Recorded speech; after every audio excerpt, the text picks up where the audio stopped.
Começar ou aguardamos? A Amélia, entretanto, já chegou. Podemos aguardar, podemos iniciar, certo? Sim, Ana. Muito bem. Então, novamente, boa tarde. Muito obrigada pelo convite, por este convite que voltaram a fazer-me. É sempre um gosto enorme estar entre vocês, estar entre amigos, entre caras conhecidas e algumas ilustres desconhecidas. E espero que a próxima hora, este momento que vamos partilhar aqui juntos, nesta caixinha mágica, agora deixou de ser a televisão a caixinha mágica para passar o computador, não é? E estas plataformas que abençoados informáticos e programadores estão sempre na linha da frente também para descobrir novas formas de nos conseguirmos comunicar e, portanto, um grande bem-aja a eles também. E um tema que que a Susana me lançou o desafio de eu vir partilhar convosco é o Buscando Respostas. Eu gostava que vocês me dissessem se estão a ver aqui a partilha da minha tela. Sim, maravilha, muito bem. Vamos só esperar aqui que o ecrã fique com a tela cheia. Então, eu pensei, ao preparar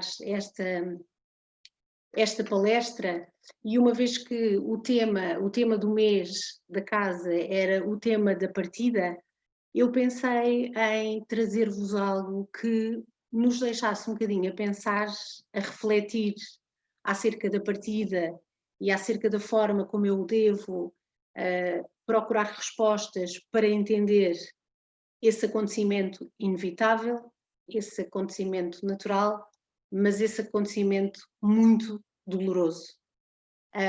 O que é que nós podemos fazer enquanto encarnados que estamos, que somos? O que é que nós podemos fazer em termos de estratégias práticas para nos poder ajudar a viver este momento que para uns será mais longo, para outros será menos longo, depende sempre da forma como eu estou no mundo, da forma como eu penso e como eu sinto esta questão da partida. E então eu lembrei-me e gostaria que começássemos exatamente a pensar naquilo que os espíritos nos disseram no capítulo 25º Buscai e achareis, que é ajuda-te a ti mesmo que o céu te ajudará. O que é que isto significa? Significa que todos nós temos estratégias, temos técnicas, temos recursos, vamos lhe chamar assim, internos e externos, e esses externos têm muito a ver com as nossas pessoas e com tudo aquilo que nós temos ao nosso alcance. Para quê? Para nos ajudarmos a fazer o quê? A caminhar neste processo de perda. Obviamente devemos ter sempre a ideia de que se eu não me ajudar, o céu não me vai ajudar. Portanto, ajuda-te a ti mesmo que o céu te ajudará. E eu acho que esta era a primeira reflexão que eu gostaria que ficassem no sentido da consciência e no sentido da responsabilização que cada um de nós tem em encontrar essas estratégias, em encontrar esses recursos para poder ultrapassar esta situação da melhor forma possível. Então, o mesmo, o mesmo Evangelho diz-nos: pedi e dar-se-vos-á, buscai e achareis, batei à porta e abrir-se-vos-á, porque quem pede recebe e quem procura acha e abrir-se-á àquele que bate à porta. Então, aquilo que nós devemos fazer é nos centrarmos, refletirmos acerca de tudo o que está à nossa volta e pensarmos que não estamos sós, de todo que não estamos sós, e que podemos sempre pedir a ajuda, esse tal recurso externo que eu falava há pouco, que pode ser efetivamente os nossos amigos encarnados, os nossos amigos desencarnados e o nosso Pai que nunca nos deixa sós, como todos nós sabemos e muito bem. Então, eu pensei em 4 estratégias que gostaria de partilhar convosco. Eu chamei-lhe estratégias, podem-lhe chamar técnicas, podem-lhe chamar recursos, podem-lhe chamar aquilo que vocês quiserem. O que eu gostaria era que refletíssemos em conjunto sobre elas e que no final desta hora vocês as levassem no vosso coração e na vossa mente e que olhassem para elas de uma forma diferente e que as considerassem como uma mais-valia para fazer face a esta situação. Então eu pensei no pensamento, pensei na emoção, pensei na fé e pensei na prece. E foram estas as 4 estratégias que eu escolhi para o dia de hoje, para a palestra de hoje. Então, vamos começar por falar um bocadinho acerca daquilo que é a emoção. E em termos de definição, em termos daquilo que é o conceito de emoção, a emoção é um conjunto de programas de ação que são coordenados pelo cérebro, que num diálogo com o meu corpo produzem o quê? Produzem uma série de alterações que fazem com que o corpo se torne propenso a agir de forma biologicamente vantajosa. Então, o que é que eu posso retirar deste conceito? Que a emoção é algo biologicamente vantajoso para o ser humano e se vem na nossa mochila, se nós o trouxemos quando encarnamos, é porque ela nos serve para algo. Portanto, quando às vezes nós ouvimos as pessoas dizer foste demasiado emocional e isso afetou-te, bom, o ser emocional é positivo. Agora, aquilo que nós temos que efetivamente é que controlar a nossa emoção para que haja um equilíbrio entre aquilo que é o meu pensar e o meu sentir e eu consiga agir num terceiro momento em conformidade com aquilo que estou a sentir e com aquilo que estou a pensar, ou seja, o meu comportamento. Eu penso, eu sinto e num terceiro momento eu vou me comportar em função do que sinto e em função da forma como eu penso. Então, se a emoção é efetivamente este conjunto de programas que são coordenados pelo meu cérebro, que dialoga com o meu corpo e produzem uma série de alterações que fazem com que o meu corpo se torne propenso a agir de uma forma que é biologicamente vantajosa, aquilo que eu posso chegar à conclusão é que perante uma perda, eu sinto o quê? Eu sinto uma emoção muito forte. E eu fico quase que como que inconsciente perante aquela emoção. E aquilo que acaba por acontecer são as emoções a sequestrarem aquilo que é a minha consciência. Aquilo que nós em psicologia chamamos de sequestro emocional, ou seja, perante uma situação de perda, nós muitas vezes conseguimos, e há relatos das pessoas que dizem eu fiquei sem ar, eu fiquei sem chão, eu bloqueei, eu deixei de pensar, eu senti um baque. Exatamente porquê? Porque aquilo que acontece ao nível cerebral é que a minha emoção está a controlar tudo e, portanto, sequestra-me. E eu fico retida naquilo que é a minha emoção. Mas atenção, que a emoção é muito positiva. Mas a conclusão que nós podemos chegar então, se efetivamente, e reparem, há aquele sequestro emocional, então a conclusão que eu posso chegar é que a emoção é algo automático. Ou seja, eu não tenho controle sobre ela. Eu não vou dizer, agora quero sentir uma emoção de alegria, ou agora quero sentir uma emoção de tristeza. Isto não acontece. E mesmo que eu o esteja a fazer, eu já estou a trabalhar noutro nível, ou seja, eu já estou a pensar acerca do quê? Acerca daquilo que é a minha emoção. Então fiquem com esta ideia, a emoção é algo automático, é algo que eu não controlo, mas que eu tenho uma forma de conseguir controlar. E já vamos ver um bocadinho mais à frente de que forma é que eu poderei, do que eu poderei fazer. Então, todas as emoções têm o quê? Têm a sua função e têm a sua razão de ser. Não existem emoções positivas, não existem emoções negativas. Existem emoções e ponto. E elas estão na nossa mochila, como eu costumo sempre dizer, para que as possamos utilizar em função daquilo que é a nossa necessidade. Existem, vocês se lerem a bibliografia ou se lerem alguns livros, vão encontrar muito esta ideia de que existem emoções negativas, como seja a raiva, como seja a tristeza, como seja o medo, e existem depois algumas outras que são catalogadas ou classificadas, como lhe quiserem chamar, como emoções positivas, como o caso da alegria. Eu não vejo todo a tristeza como algo negativo. Mal de nós, se não tivéssemos essa emoção e não pudéssemos expressar a dor que sentimos pela perda de alguém, seja ela alguém que partiu para uma outra dimensão ou alguém que partiu das nossas vidas, mas que continua encarnado ou encarnada.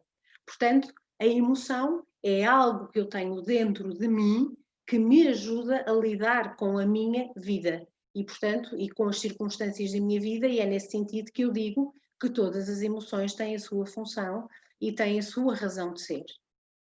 E se nós pensarmos um bocadinho aqui na questão do medo, o medo, o que é que nos diz? O medo pode estar a dar-nos a indicação de que eu devo afastar-me de algo. E é verdade. Perante um precipício, eu estou no precipício, não é? E o medo é acionado e aquilo que ele me está a dizer é: Ana, calma, afasta-te desse precipício porque podes cair e terminar com a tua vida, certo? Portanto, aqui o medo é visto como algo que me alavanca. Ele não é nada negativo. Porque provavelmente se eu não sentisse medo, e nós temos exemplos de pessoas que não tiveram medo, que não tinham efetivamente medo, e sim, é possível, e quando nós fazemos estudos ao nível do cérebro dessas pessoas, ressonâncias magnéticas mais precisamente, nós conseguimos perceber que efetivamente existem déficits ao nível desta emoção, que os faz fazer o quê? Andarem a saltar de pontes em ponte, a saltar de um edifício para o outro, a pularem de montanhas muito altas, ou seja, como não sentem medo, elas não se estão a afastar de algo. E, portanto, é muito positivo e é isto que eu gostava que ficassem com esta ideia. As emoções que vocês sentem, se estão lá, estão por alguma razão, elas são positivas, agora temos que efetivamente fazer o quê? Em primeiro lugar, identificá-las, em segundo lugar, reconhecer e, num terceiro momento, agir em conformidade com aquilo que é a emoção que eu estou a sentir. Já a alegria, por exemplo, está a dizer-me que quê? Que eu estou a aproximar-me de algo. Então, as emoções estão a dizer-me que tenho de afastar-me de algo, no caso de ser uma emoção, por exemplo, de medo, e a alegria está a dizer-me que eu tenho que me aproximar de alguma coisa. Portanto, sempre emoções com razão de ser e a cumprir aquilo que é a sua emoção. Então, o que é que nós devemos tirar aqui desta reflexão? E que eu gostava que vocês pensassem acerca desta questão. É que quanto mais nós soubermos diferenciar e analisar aquilo que são as nossas emoções, mais inteligente emocionalmente seremos, logo mais paz e tranquilidade conseguiremos alcançar. Esta paz em termos daquilo que é o meu pensamento, esta paz em termos daquilo que é o meu coração, em termos daquilo que é o meu espírito. É um bocadinho nós sossegarmos a nossa alma, nós sossegarmos o nosso espírito e também sossegar o nosso coração. Então a palavrinha mágica, meus senhores, a palavrinha mágica aqui, sem sombra de dúvida, que será o quê? Será o equilíbrio. Eu devo educar a minha emoção. Se ela é automática, eu não a posso controlar, ela já veio sem eu mandar, porque ela me está a dar um sinal relativamente a algo, portanto, ela é quase como um sinal de alerta. Eu, num segundo momento, tendo consciência dela, eu tenho que fazer o quê? Eu tenho que a educar. E como é que eu a posso educar? Através daquilo que é o meu pensamento. Portanto, a partir de agora, vamos entrar aqui numa caixinha nova, numa caixinha mágica, que é o pensamento. Está bem? Alguma questão até agora? Estou a ser clara? Vão abanando com a cabeça? Ok. Eu não sei se vocês costumam deixar espaço para perguntas, se deixam no final. No final, muito bem, muito bem. Então vão tirando uns apontamentos e depois no final um bocadinho para falarmos e para refletirmos. Estamos tão poucos que acho que podemos fazê-lo e que é mais produtivo que o façamos assim. Então, O pensamento, neste livro poderosíssimo e delicioso de Cici Antunes, Miramês, que é a força do pensamento, diz-nos esta coisa fantástica. O pensamento, meus senhores, é o nascedouro das emoções, no fluir do bem e do mal pensar. É um instrumento primário a oferecer material para o exercício do livre-arbítrio. Então espera aí. A minha emoção nasce no meu pensamento. Pois que sim. E porquê? Porque efetivamente eu tenho gravado em mim, para a ciência no meu cérebro, para nós espíritas no nosso espírito, tudo aquilo pelo qual nós já passamos, todas as circunstâncias, todas as pessoas, nos diversos cenários. E aquilo que acontece é que perante um determinado estímulo, eu aciono uma emoção e essa emoção tem origem onde? Num pensamento. Vou dar-vos um exemplo muito prático e muito do dia a dia que acho que me vou fazer entender melhor. Imaginem que vocês vão na rua e têm medo de cães e veem um cão a aproximar-se. A emoção estala porque no vosso espírito já está eu tenho medo de cães. E, portanto, aquilo que vai acionar a emoção é efetivamente o meu quê? O meu pensamento. Fiz-me entender? Então, como diz Miramês, o instrumento, o pensamento, é um instrumento primário a oferecer material para o exercício do livre-arbítrio. Então, o que é que eu posso tirar daqui? Se ao contrário da emoção, que eu não conseguia controlá-la, porque ela surge assim do pensamento do nada, eu se calhar consigo controlar o meu pensamento. E eu consigo educar a minha emoção através do meu pensamento. Mas Miramês diz-nos mais ainda, diz-nos que o pensamento é como uma fonte de água que, nascendo pura e cristalina, serve a muitos. Mas deixando-se contaminar, terá a sua serventia comprometida. Então o pensamento deve ser a fonte da vida e sua qualidade decorrerá da qualidade dessa vida. Muito bem, então eu tenho que controlar aquilo que é o meu pensamento. E tenho que fazer um bocadinho mais do que isso. Tenho que pensar primeiro o que é isto do pensamento. Pois bem, pensamento é energia. Então, se pensamento é energia, aquilo que eu devo fazer é pensar acerca dos meus pensamentos. E é isto que nos distingue dos demais animais. É que eu consigo pensar acerca dos meus pensamentos. E é nesse pensar consciente e racional, digamos assim, que eu consigo perfeitamente distinguir aquilo que é um pensamento meu daquilo que não é um pensamento meu.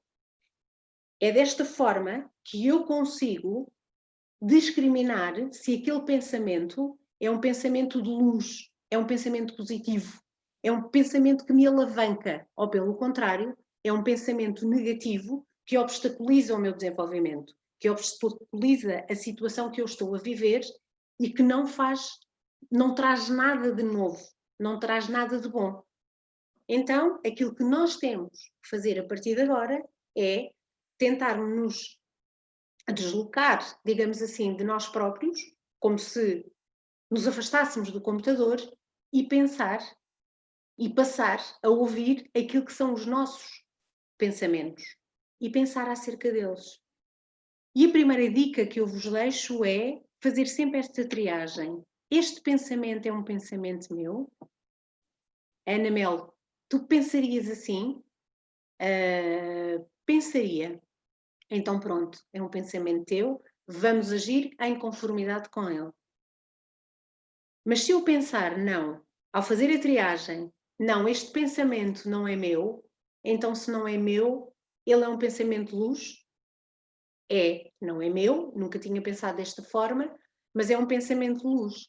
E é um pensamento que me alavanca, então fica com ele. Se não é, deixa cair. E este deixa cair deixa cair literalmente. Porque alguém te está a colocar este pensamento quando este pensamento não vai produzir nada de bom. Então, aquilo que Miramês nos diz que o pensamento deve ser a fonte da vida e a sua qualidade correrá da qualidade dessa vida, eu vou ter a partir de hoje um grande respeito por aquilo que é o meu pensamento e um grande respeito pela forma como eu penso.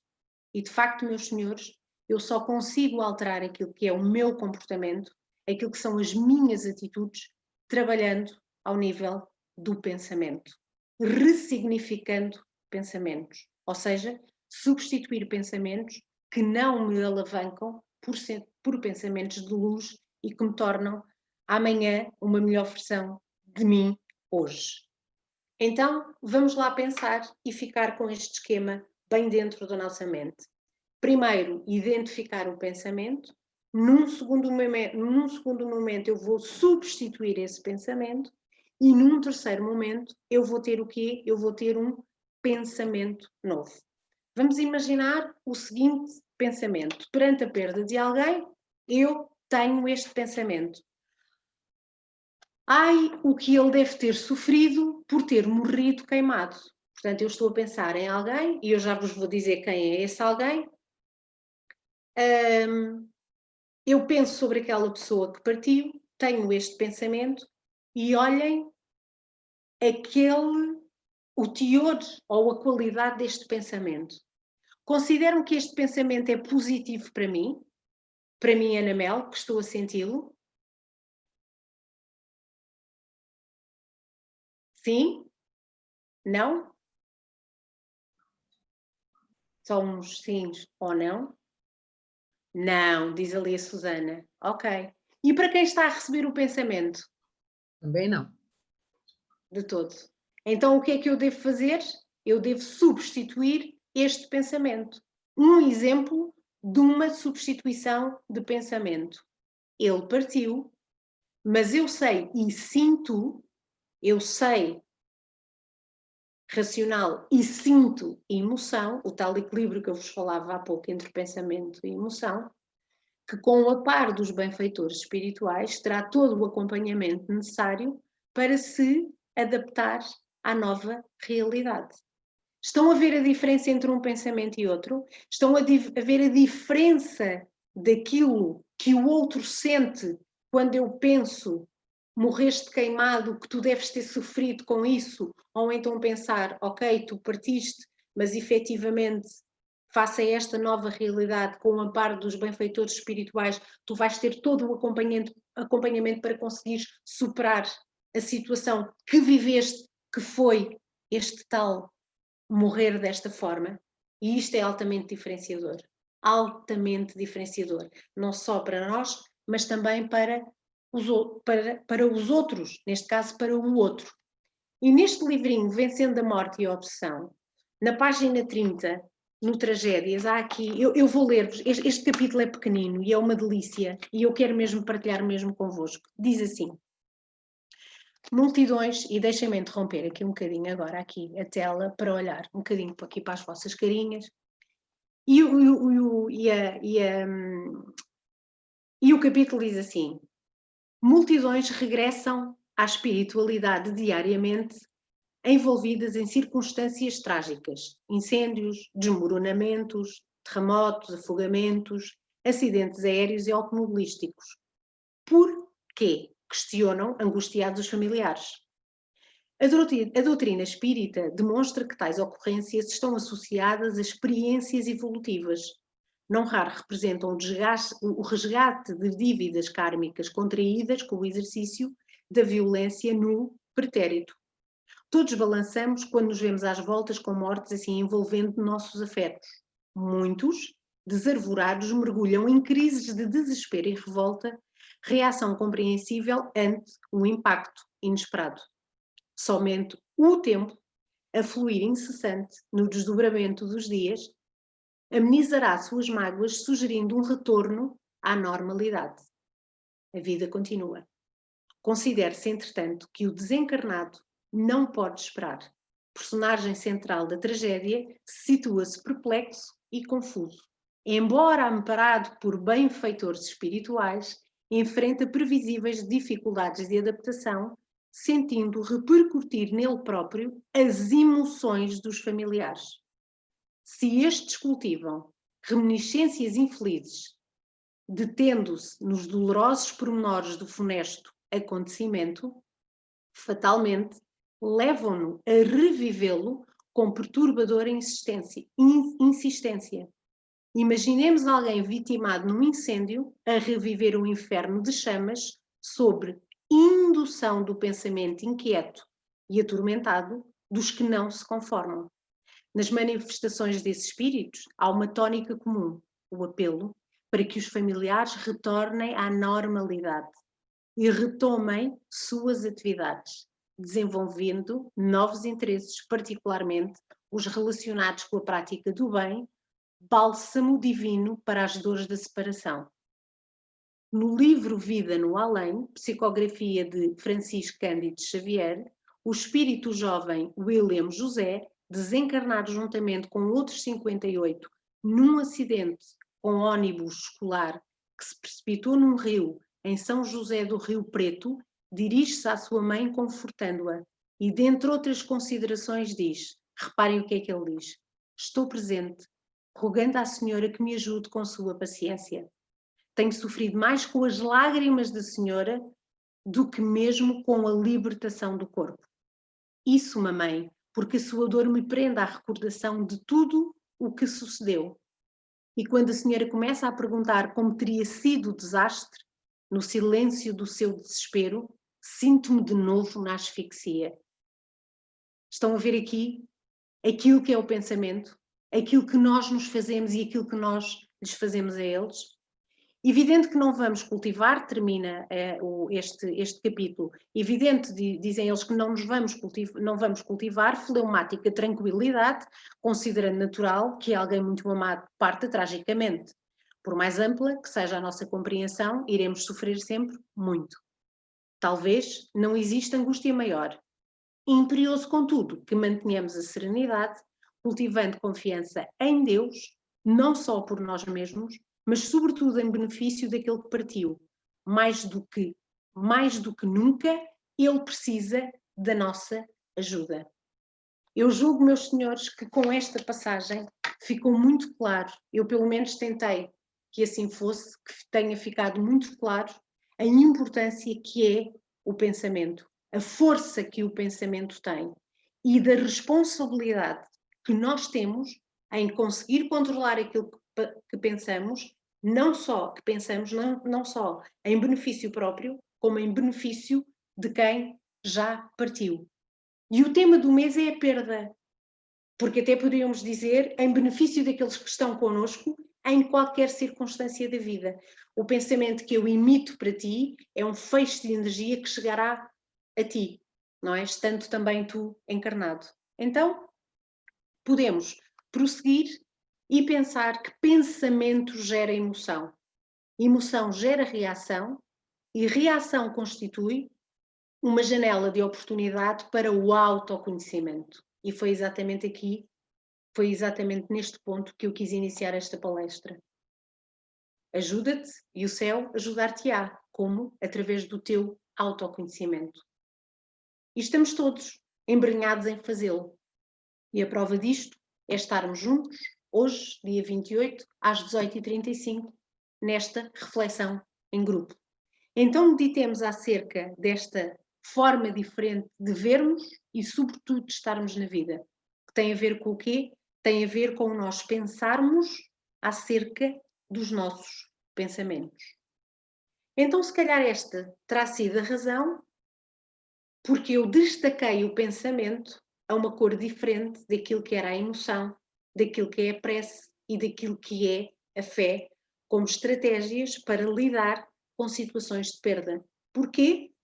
Porque eu só trabalho a minha emoção, eu só trabalho a prece e eu só consigo trabalhar a minha fé a partir de uma máquina poderosíssima, de uma ferramenta poderosíssima, aquilo que vocês quiserem chamar, que se chama pensamento. Então, e o que é isto da fé?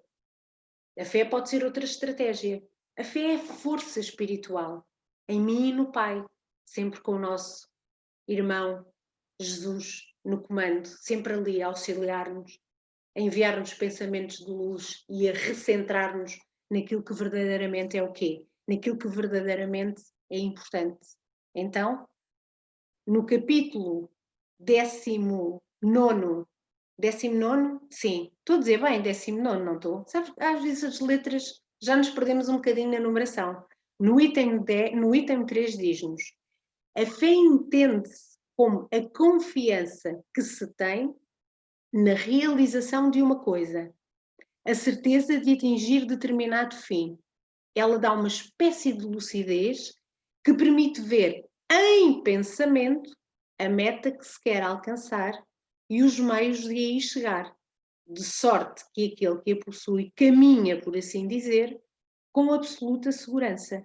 Num e noutro caso, ela pode fazer com que se consigam grandes coisas.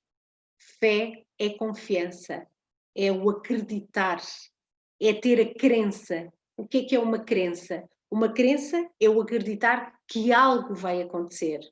Agora, mais uma vez, volto ao início de tudo. Esta crença é uma crença que me limita ou é uma crença que me alavanca? Se alavanca, vamos ter esta fé. Se não te alavanca, é aquilo que muitos de nós sabemos que são as falsas fés. E essas não nos produzem, não nos trazem efetivamente nada de novo. Então é importante que nós consigamos nos encontrar naquilo que eu chamo o momento de solitude. E é nesse momento de solitude que eu consigo encontrar a minha fé. A solitude, meus senhores, ao contrário do que algumas pessoas acham, não é solidão. A solitude é eu estar comigo própria, é eu gostar de estar comigo própria. E nessa introspeção, nesse momento e espaço onde eu posso estar verdadeiramente comigo e sentir o verdadeiro amor, o amor incondicional, eu possa me encontrar e eu possa sentir o êxtase do amor através dos vários sentidos. Então, vamos trabalhar a fé a partir deste momento de solitude e usando os meus sentidos para que consiga trabalhá-la. Como? Muito simples. A audição. O que é que vocês gostam de ouvir? Gostam de ouvir as ondas do mar? Pois que assim seja. Vão até à praia e ouçam as ondas do mar. Mas agora não podemos sair porque estamos em 2020 e, portanto, estamos todos numa pandemia. Mas há sempre uma internet que tem um som de mar. Estamos a trabalhar a audição. Concentremos-nos no barulho das ondas. No barulho não, no som das ondas. Mas também podemos fazê-lo através do nosso tato. Como? Andando descalços em casa, andando descalços na nossa Serra de Sintra. Bom, estou a puxar a brasa à minha sardinha, que eu tenho a mesma aqui à minha frente. Ou então na praia, se gostarem de praia. Mas é sentirem a terra, o poder, e concentrarem-se naquilo que estão a sentir.